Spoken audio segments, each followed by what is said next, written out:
د خور تپوس کړی دی، وایي د غاښونو ډاکټر له سړی ورتلی شي که نه شي.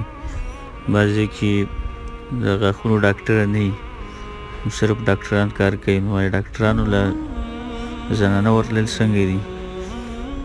دې خبرې جواب هغه دا دی چې کله چې ضرورت وي نو بیا په دې وخت کې څه خبره نشته دی، یعنې مسلمانه ډاکټره نه وي، نو بیا کولی شي سړی چې هغه زنانه بوځي هغه ډاکټر ته چې هغه مسلمان ډاکټر وي، خو خلوت به ورسره نه یوازې کېږي به ورسره نه، خامخا به ورسره څوک موجود وي چې کله ضرورت وښي که نه.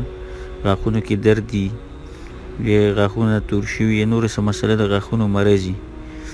بعضې زنانه چې د غاښونو هغه کولاوی را کولاوي او ښایسته کوي، نو دغه جایز نه ده. رسول صلی الله علیه وسلم لعنت ویلی دی په دې باندې، لعن المتفلجات، هغه زنانو باندې لعنت ویلی چې هغه خپل غاښونه کولاوي، ښایسته کوي د دې لپاره چې هغه ښکلي ښکاري، نو دغه جایز نه دی. هغې نه علاوه چې غاښونو کې کوم درد وي، مرض وي پکې، غاښونه لګوي وباسي، نو کولی شي چې